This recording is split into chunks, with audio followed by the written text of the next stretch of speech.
বনের আকাশে সে এক নাটকীয় সৌন্দর্য। তার কালো শরীর, সাদা বুক আর ডানার তামটে পালক তাকে দিয়েছে এক বর্ণিল ও অভিজাত রূপ। এই ঝুঁটিওয়ালা শিকারীর ইংরেজি নাম ব্ল্যাকবাজা এবং বাংলা নাম কালাবাজ।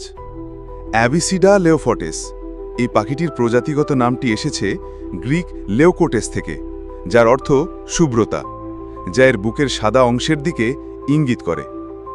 বাংলাদেশে এরা শীতের এক পরিচিত পরিযায়ী, তবে কিছু অঞ্চলে স্থায়ীভাবেও বাস করে। সিলেট ও চট্টগ্রামের চিরসবুজ বনই এদের প্রধান বিচরণ ক্ষেত্র। এরা অত্যন্ত সামাজিকবাজ এবং প্রায়শই বড় ঝাঁক বেঁধে পরিযান করে ও শিকার ধরে। এদের মাথার লম্বা কালো ঝুঁটি উত্তেজিত হলে খাড়া হয়ে যায়, যা এদেরকে এক বিশেষ পরিচিতি দেয়।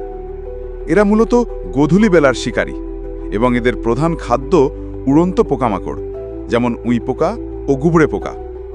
বন ধ্বংসের কারণে আমাদের দেশে এই সামাজিক শিকারীর আবাসস্থল আজ হুমকির মুখে। এই বর্ণিল শিকারী এবং বাংলাদেশের বনভূমির জীববৈচিত্র্য সম্পর্কে আরও জানতে ঘড়িয়াল বাংলা ফেসবুক পেজে আমাদের সাথে যুক্ত থাকুন। ভিডিওটি শেয়ার করে প্রকৃতির এই অনন্য সুন্দর সৃষ্টিকে সবার কাছে পৌঁছে দিন।